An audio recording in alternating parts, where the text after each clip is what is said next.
ইমান গৰমত লাইটটো কিয় দি থৈছা? কৈছে কি বাবা ইমান গৰম লাইটটো কিয় জ্বলাই থৈছা এনেকৈ কৈ লাইটটো অফ কৰি দিছে। লাইটটো অফ কৰি তাই ওচৰতে বহিছে। লাইটটো অফ কৰি দি পেলাই তাইৰ ওচৰত গৈছে। মালিচ দিয়া মেচিনটোৱে তাইক মালিচো দিছে। মালিচ কৰা কিবা এটা মেচিন লৈ গৈছে, লৈ যাই পেলাই তাইক বোলে মালিচ দিয়া মানে প্ৰিটেণ্ড কৰিছে আৰু সুধিছে মালিচ ভাল লাগিছেনে? তাইক সুধিছে ভাল পাইছানে নাই, তাই কৈছে ভালেই লাগিছে মহা এনেকৈ কৈছে।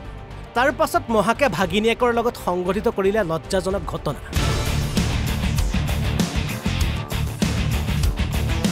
ঘটনা গোৱালপাৰাৰ দুধনৈ। এজন দীপক দাস, মানুহে ভাইটি বুলিয়েই মাতে। ভাইটি এগৰাকী ভাল ব্যৱসায়ী। অভিযোগ অনুসৰি মাহীয়েক মহাকৰ ঘৰত অৰ্থাৎ দীপক দাসৰ ঘৰত নিজৰ ল'ৰা ছোৱালী দুটি থৈ গুৱাহাটীলৈ গৈছিল পিতৃ মাতৃয়ে। ছোৱালীজনীৰ বয়স 14 বছৰ আৰু ল'ৰাটোৰ বয়স 10 বছৰ। সিমানলৈকে ঠিকেই আছিল, কিন্তু ভাগিনীয়েকক দেখি ৰ'ব নোৱাৰিলে 52 বছৰীয়া মহাক দীপক দাসে। শুনক লম্পট মহাক দীপক দাসৰ কুকাণ্ডৰ কথা। ছোৱালীজনী সৰু ছোৱালী, 14 বছৰীয়া ছোৱালী। ছোৱালীজনী মানে সিহঁতৰ ঘৰত গ'ল, সিহঁতৰ সম্পৰ্কীয় মানুহ হয়।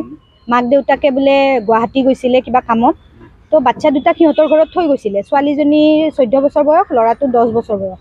আলহী হৈ কাৰণে সিহঁতৰ ঘৰত থৈ গৈছিলে। পিছত ৰাতি আহোঁতে দেৰি হ'ল, 9:30 মান বাজিলে। তাৰপিছত মাক দেউতাকে আহি সিহঁতক মানে পিক কৰি পেলাই লৈ যাব ঘৰত। পিছত মানে যিটো একিউজড তেখেতৰ ৱাইফে কৈছে যে ভাত খাই পেলাই যাবি ৰাতি, আলহী হয় যিহেতু ইহঁতেও থাকি গ'ল, হ'ব ভাত খাই পেলাই যাম। তাৰপিছত মানে ছোৱালীজনীয়ে বোলে পঢ়া শুনা শেষ কৰি পেলাই বিচনাত বোলে শুই আছিলে। বিচনাত শুই থাকোঁতে এই মহাকজনে, একিউজজনে মনে মনে কৈছে, তেখেতৰ নাম দীপক দাস, বয়স 52-53 এনেকুৱা হ'ব চাগে।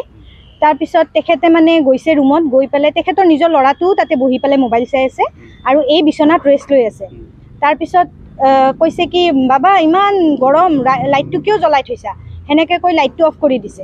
লাইটটো অফ কৰি দি পেলাই তাইৰ ওচৰত গৈছে। তাইৰ ওচৰত যাই পেলাই তাইক মানে গাত হাত দিছে, মানে মালিচ কৰা কিবা এটা মেচিন লৈ গৈছে, লৈ যাই পেলাই তাইক বোলে মালিচ দিয়া মানে প্ৰিটেণ্ড কৰিছে আৰু।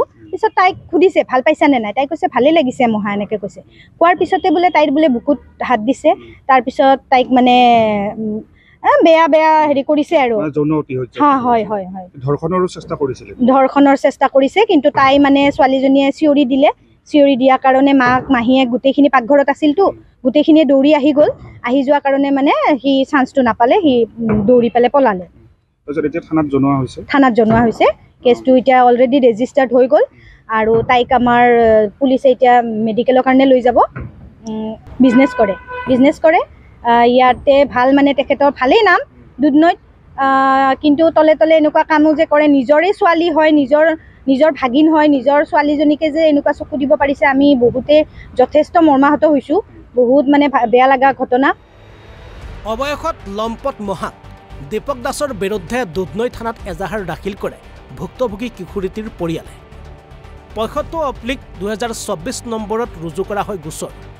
পিছে ভাগিনীয়েকৰ সৈতে কুকাণ্ড কৰা মহাক ভাইটি বৰ্তমান পলাতক। গোৱালপাৰাৰ পৰা মেৰিজুল ইছলাম, NB নিউজ।